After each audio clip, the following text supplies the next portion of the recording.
Saya adalah termasuk orang yang tidak setuju dengan anggapan yang menyebut bahwa kasus korupsi yang menjerat mantan Menteri Perdagangan Thomas Trikasi Lembong atau alias Tom Lembong ini adalah bentuk politisasi hukum. Nah, kasus korupsi dari Tom Lembong ini yang diusut oleh Kejagung ini murni bentuk penegakan hukum terkait dengan importasi gula tahun 2015 sampai tahun 2016.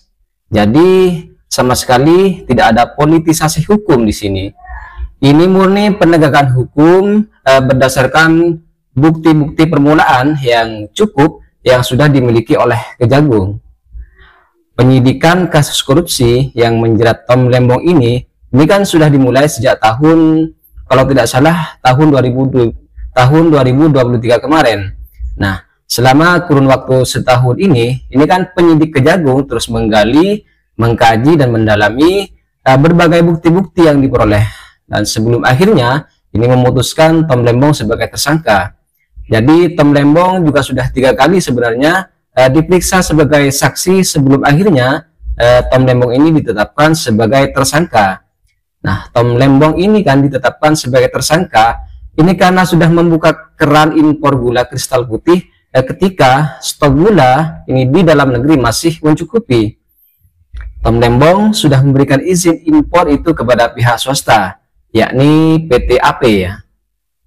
Padahal sebenarnya menurut keputusan Menteri Perdagangan nomor 527 tahun 2024 yang mengatur bahwa hanya BUMN yang boleh mengimpor gula kristal putih tersebut.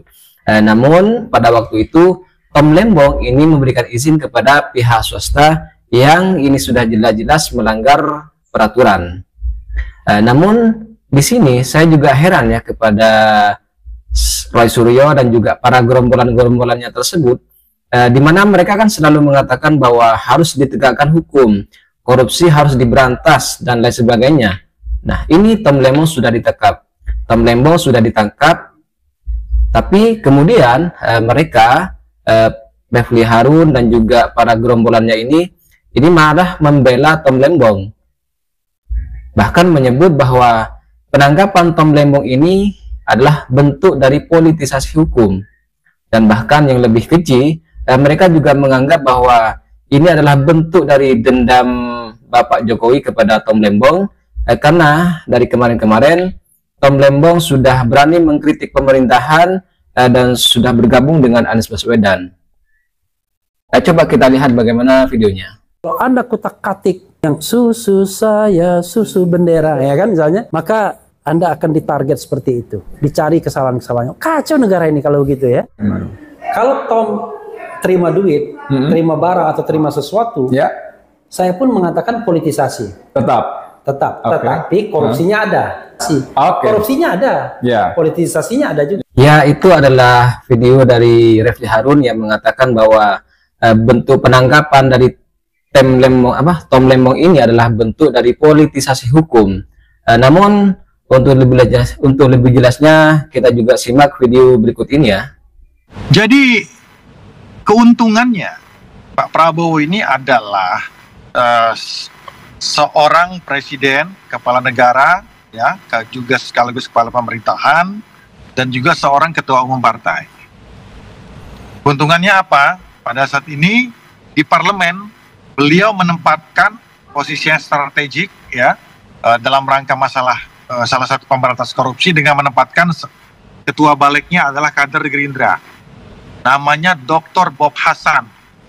Beliau ini adalah seorang yang idealis, ya, adalah aktivis, dan beliau tahu banget, ya kan, tahu banget bagaimana suara-suara rakyat yang ada di bawah, bagaimana beliau bisa menyerap aspirasi dari bawah berdasarkan pengalaman-pengalamannya selama ini mengadvokasi rakyat dan lain sebagainya.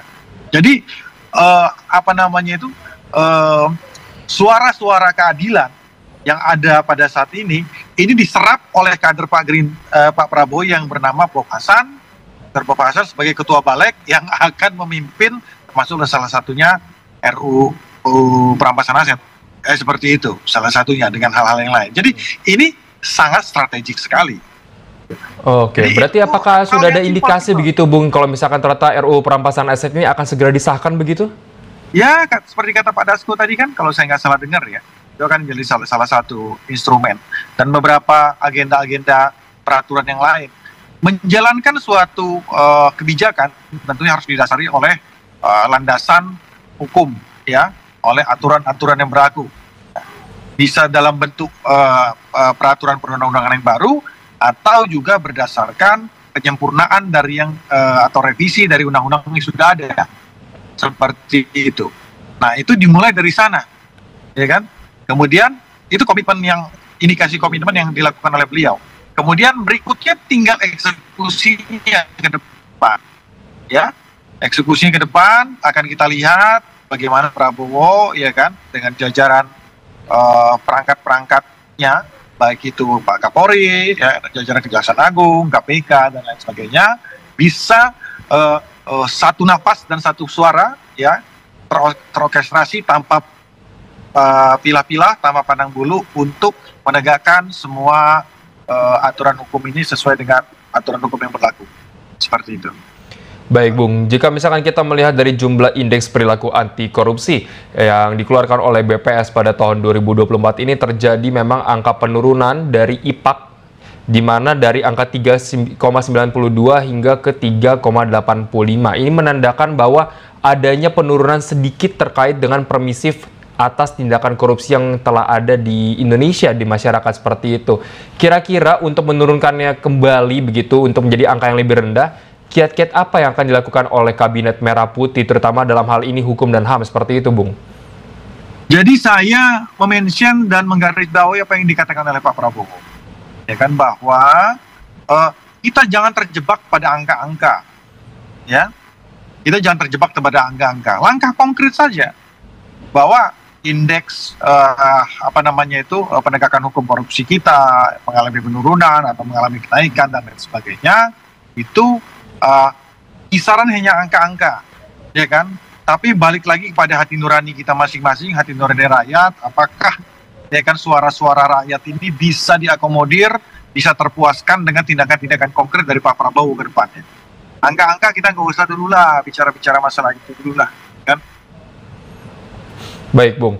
Jika misalkan kita melihat kembali yang menjadi sorotan publik ini adalah terkait dengan calon pimpinan KPK yang sempat sudah diberikan begitu rekomendasinya kepada DPR pada era Jokowi. Namun memang ada desakan lebih lanjut terkait penarikan dari adanya surat nama-nama capim KPK ini dari DPR, dan diharapkan Prabowo ini menarik surat ini. Bagaimana pandangan Anda tentang hal itu?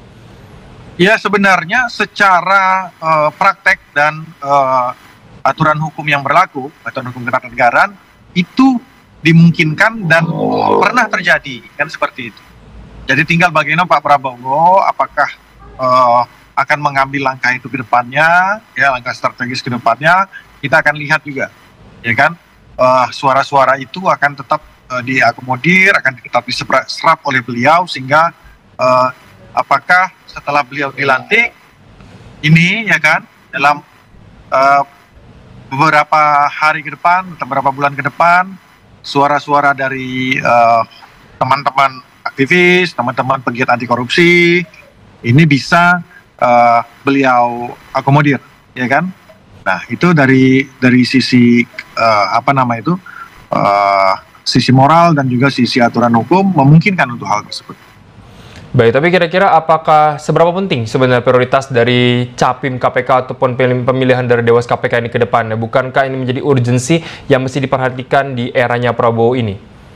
Ya, sangat penting sekali. Kalau kita tarik lagi kepada buku Paradoks Indonesia yang dibuat oleh Pak Prabowo, bahwa bagaimana kita bisa menjaga sumber daya alam kita, ya kan, supaya tidak bocor kemana-mana. Salah satu indikasi kebocoran itu, ya, itu disebabkan oleh praktek koruptif, ya, baik itu oleh pengusaha, baik itu oleh para pejabat, itu dulu, ya. Makanya oleh karena itu hal-hal tersebut, ya kan, dimulai dari hal ini tadi, ya kan, penegakan hukum, ya kan, baik itu di tingkat KPK, ya, kejaksaan dan kepolisian juga yang saat ini sudah dibentuk tim anti korupsinya, kan, seperti itu.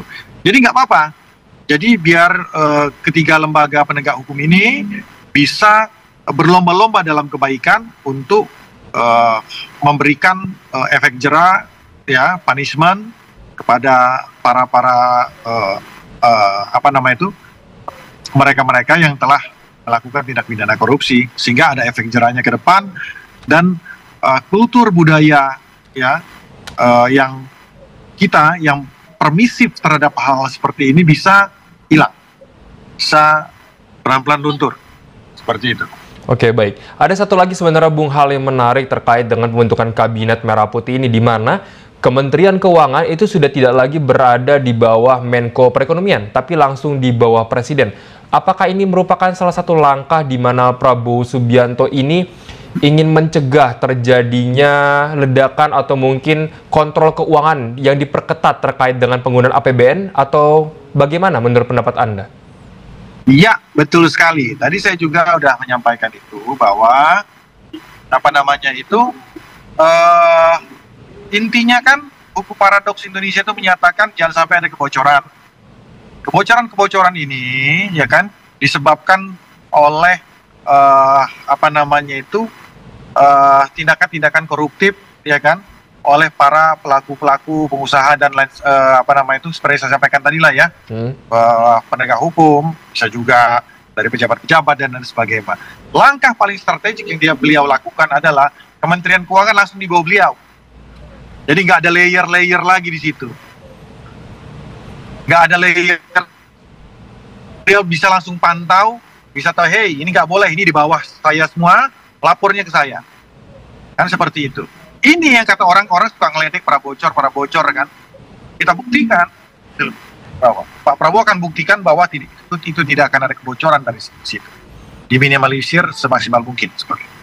Baik, tapi bukankah di satu sisi sentralisasi begitu ya, dari secara struktural pelaporan keuangan APBN langsung kepada Presiden itu dapat menimbulkan dua mata pedang begitu, Bung? Nggak ada, karena itu ada pembagian tugasnya, perpresnya juga sudah ada, dan sudah dikaji oleh para ahli-ahli hukum tata negara, kan? Nggak ada masalah, no issue tentang masalah itu. Masyarakat kita itu sangat mengapresiasi apa yang dilakukan oleh Pak Prabowo apabila kita bisa mendeliver, ya, keinginan dan visi misi dan ideologi beliau bahwa tidak boleh ada kebocoran. Kebocoran itu, ya kan, itu di lingkungan Kementerian Keuangan sebenarnya, dari pajak, bea cukai. Kalau itu Presiden tidak langsung mengontrol itu, harus melalui Menteri Keuangan, baru ke Dirjen, lagi ke bawahnya pengawasan dan lain sebagainya, ya, pada direktur-direktur di bawahnya. Bagaimana dia bisa mengkontrol itu langsung? Gitu loh. Nah, jadi dari sisi hukum, ya, aturan hukum yang berlaku, no issue dan no problem tentang masalah itu, ya kan? Dari sisi ketulusan dan strategi beliau itu akan diterima oleh masyarakat. Intinya seperti itu. Oke, baik. Mungkin dari pertanyaan yang berikutnya ini, tentunya Prabowo dan juga Gibran Rakabuming Raka ini memiliki waktu 100 hari yang krusial untuk menentukan seperti apa langkah dan juga evaluatif seperti itu ya, terkait dengan kinerja selama 3 bulan atau 4 bulan ke depan. Mungkin ada fokus utama begitu dari Prabowo ataupun Gibran terkait dengan di bidang hukum atau anti korupsi yang mesti dibenahi di Indonesia. Bagaimana menurut Anda? Bagaimana? Sorry, putus-putus. Kalau misalkan kita lihat di dalam 100 hari ke depan ini nantinya akan ada evaluasi dalam segi kinerja kementerian. Kira-kira dari fokus utama ini di bidang hukum dan juga anti korupsi, apa yang harus dibenahi seperti itu, Bung? Ya, saya rasa kan gini, makanya diperlukan Menko, ya, Menko Hukum dan HAM, kemudian ada wakil Menko juga, dan kemudian juga ada Menko Politik, ya kan, dan Keamanan, ya, ini akan bersinergi untuk mengontrol hal tersebut. Tinggal mencari ritme yang tepat saja. Dan saya rasa itu nggak begitu sulit, karena kurang lebih 16 kalau saya nggak salah ingat ya, 16 menteri yang ada sekarang masuk ke kabinet ini adalah menteri-menteri yang lama yang sudah terbiasa dengan pola kerja yang ada. Jadi ya keberlanjutan aja, tinggal menyesuaikan aja sebenarnya. Oke, baik. Apakah berarti tandanya peran dari KPK ini juga akan diprioritaskan begitu? Ya tentulah. Garda terdepan salah satunya KPK saat ini. Sambil kita memperkuat institusi penegak hukum yang lain,